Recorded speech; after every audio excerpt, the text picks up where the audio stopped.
देखते हैं। Calculation of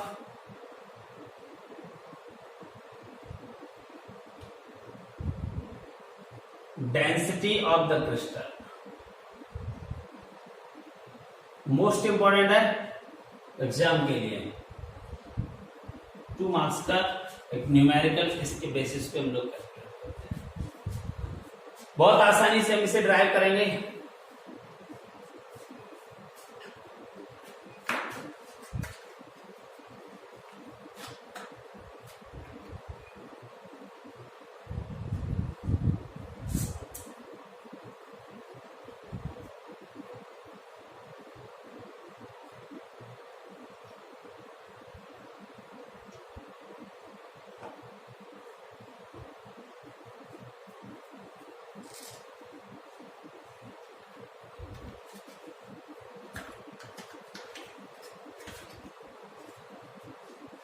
देखिए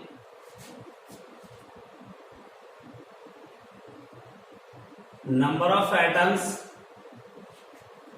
इक्वल टू होता है given mass upon atomic mass into Avogadro number. Mass of one atom, अगर हमें वन एटम का मास निकालना है तो नंबर ऑफ एटम हमारा 1 हो गया। W निकालना है तो क्या करेंगे, ये इधर आ जाएंगे A upon N। If unit cell contain Z number of atoms, then mass of Z atoms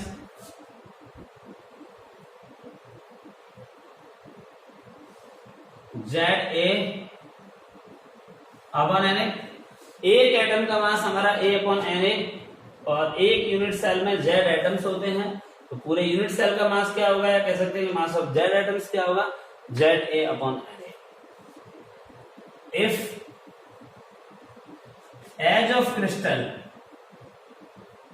B A centimetre, then volume of cube will be A cube, then density equal to होता है mass upon volume. यहां से आप देखिएगा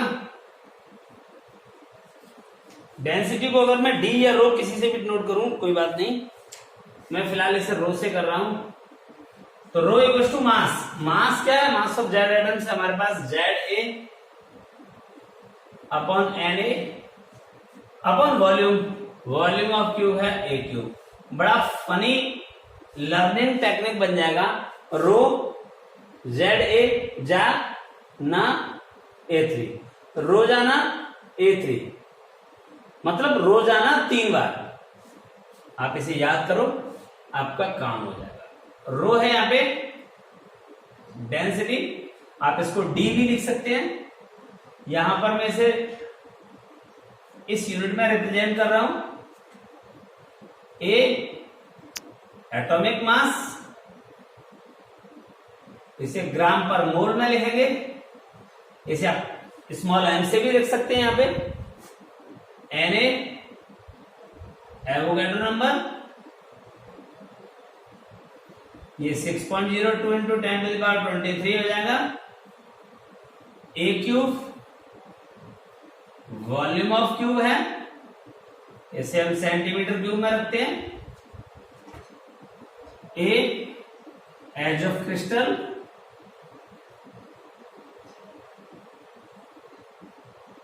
अगर सारा CGS system में रख रहे हैं तो इसे सेंटीमीटर में रखेंगे। डब्ल्यू अगर कहीं है इसमें मास को इंडिकेट कर रहा हूं, और कैपिटल ए है वो मैंने बता दिया एटॉमिक मास को इंडिकेट कर रहा है, और कुछ है नहीं। ये सारे हमारे एक इंपॉर्टेंट फॉर्मूले के फॉर्म में यूज होगा। ये 2 नंबर का न्यूमेरिकल देख जाएगा। अब इससे संबंधित एक फॉर्मूला हमारा ये भी यहाँ पे काम आएगा। जरा इन दोनों फॉर्मूले को यूज करके एक और फॉर्मूला बनाएं। नंबर ऑफ यूनिट सेल निकालने हैं।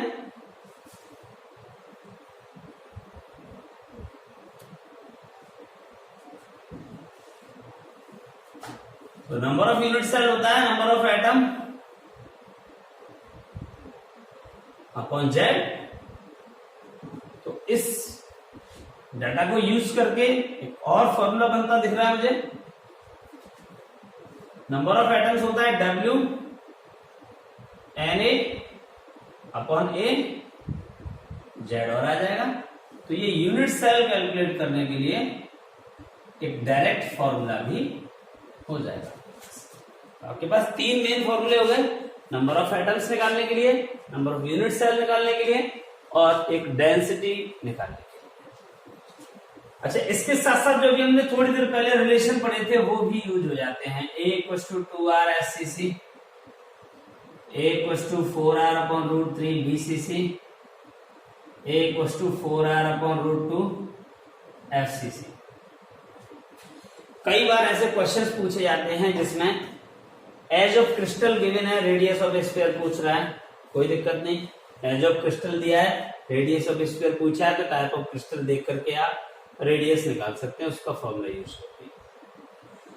कई बार हमें डेंसिटी और टाइप ऑफ क्रिस्टल और एज लेंथ गिवन होती है और नंबर ऑफ एटम्स पूछने लगते हैं मास देकर के।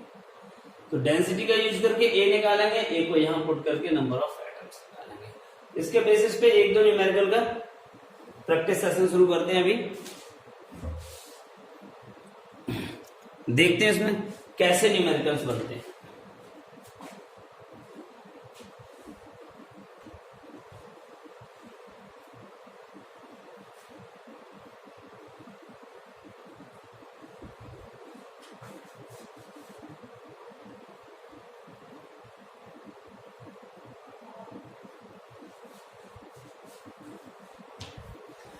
न्यूमेरिकल देखने से पहले मोस्ट इंपॉर्टेंट बात यह होगी जो हमें याद रखनी है कि यूनिट लिखते समय सारे के सारे सिमिलर यूनिट होने चाहिए। बहुत सारे लोग क्या करते हैं कि हमारा जो डेंसिटी का फॉर्मूला बनता है D = Zm अपॉन Na उसमें ऑलरेडी 10⁻³ ऐड कर देते हैं, जो कि गलत है, मेरी तरफ से बिल्कुल गलत है। अगर हमें यूनिट में मीटर में गिवन हो तो उस केस में 10⁻³ यूज नहीं होगा। बेटर ये है कि आप डायरेक्ट पहले यूनिट चेंज कर लो, सिमिलर सिस्टम में यूनिट कन्वर्ट करके वैल्यू को पुट करो। आपको एक्स्ट्रा यूनिट लिखने की, एक्स्ट्रा पावर लगाने की कोई जरूरत नहीं होगी। चलिए अगर इसके न्यूमेरिकल देखते हैं। सबसे पहले शीट का फर्स्ट क्वेश्चन देखेंगे हम। फर्स्ट क्वेश्चन कहता है हमारा, potassium crystallised in a body centred cubic lattice, what is the approximate number of unit cell in 4 gram of potassium. तो यहां पर वो कह रहा है बॉडी सेंटर्ड क्यूब अरेंजमेंट है, approximate number of unit cell पूछ रहा है। तो हमने यूनिट सेल निकालने हैं। W मास हमें गिवन है 4.0 ग्राम और ये है आपका पोटेशियम। पोटेशियम है तो इसका एटॉमिक मास हमें 39 U गिवन है।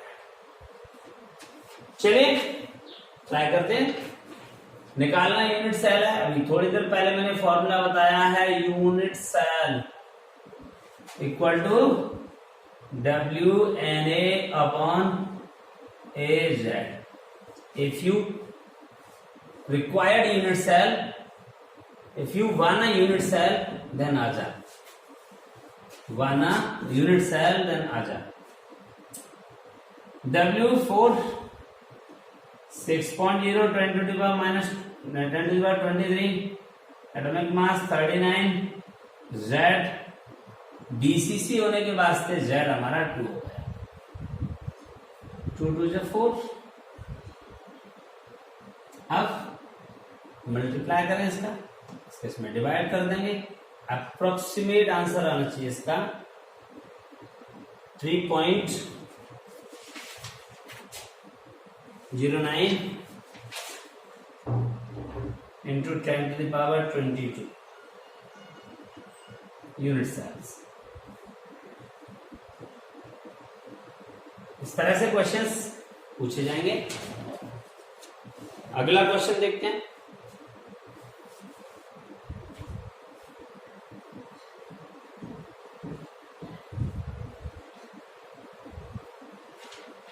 हमारी सीट का question number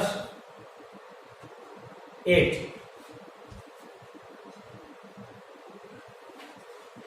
iron crystallise in body centre cubic centre. Body centre मतलब अगेन ये बीसीसी है। Calculate the radius of iron. Radius to be calculate the radius of iron atom if edge length of unit cell is 286 picometre. Edge length 286 picometre. अब देखिए BCC है ए और are, बड़ा easily हो जाएगा for BCC. A equal to 4r/√3। आप easily are निकाल सकते हो, √3a/4 1.732।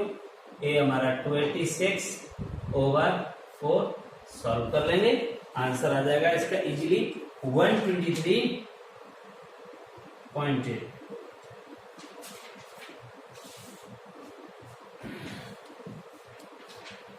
अगला क्वेश्चन देखते हैं। हमारी सीट का question number 12। An element X with an atomic mass 60 gram per mole has density of 6.23 gram per centimeter cube.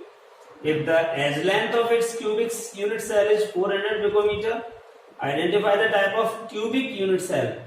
Calculate the radius of atoms of this element. Atomic mass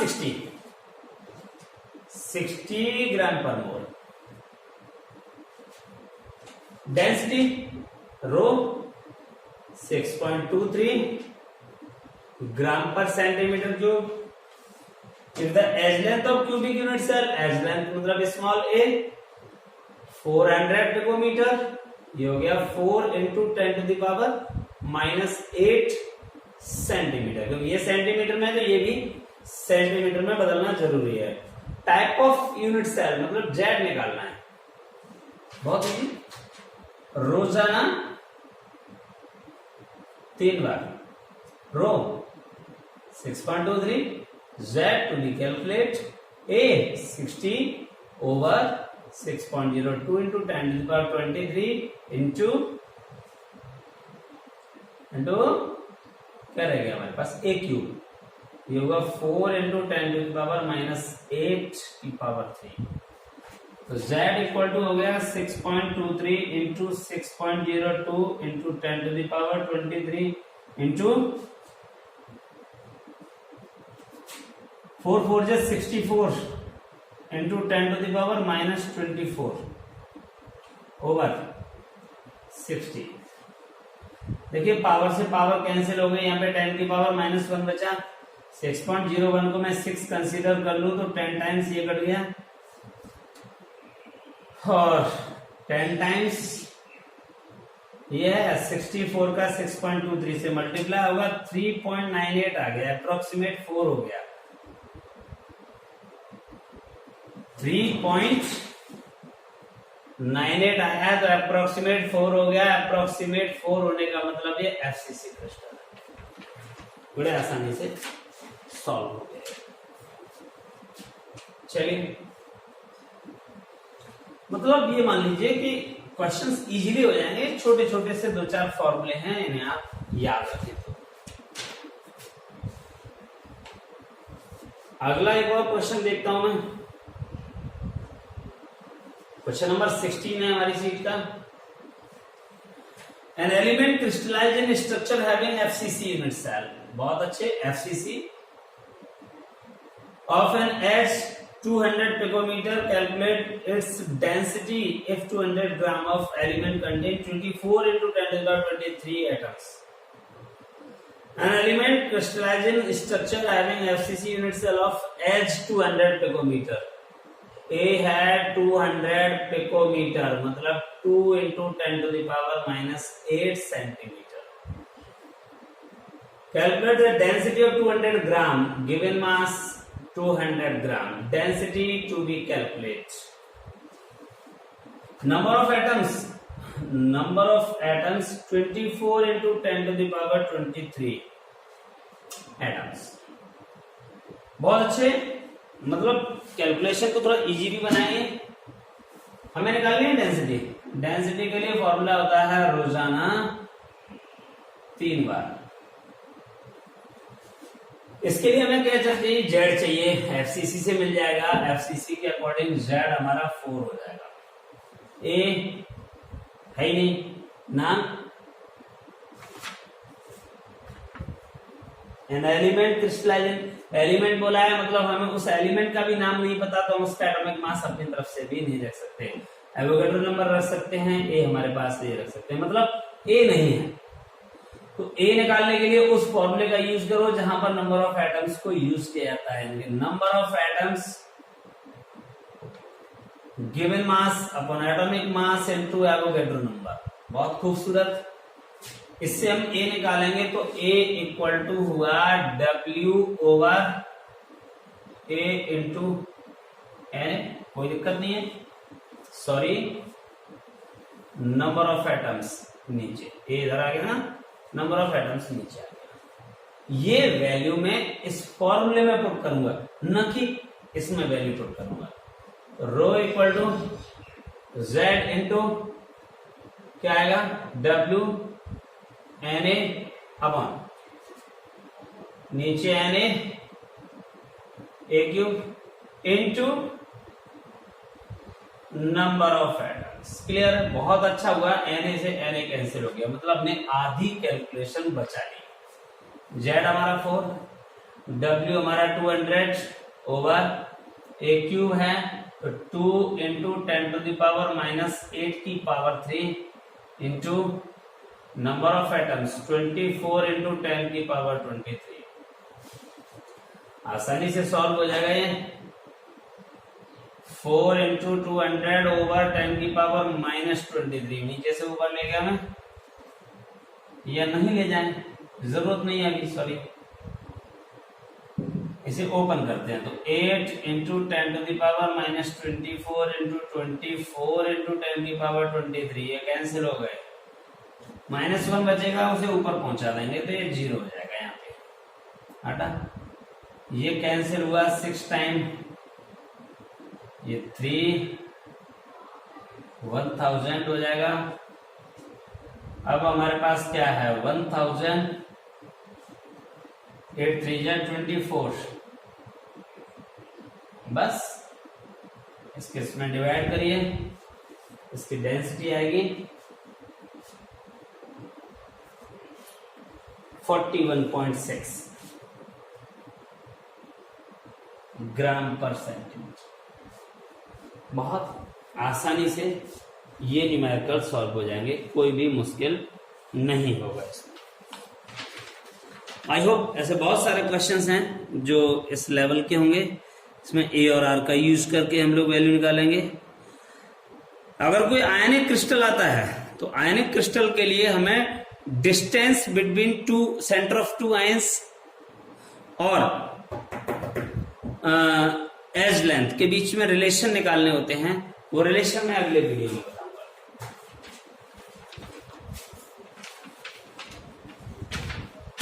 thank you.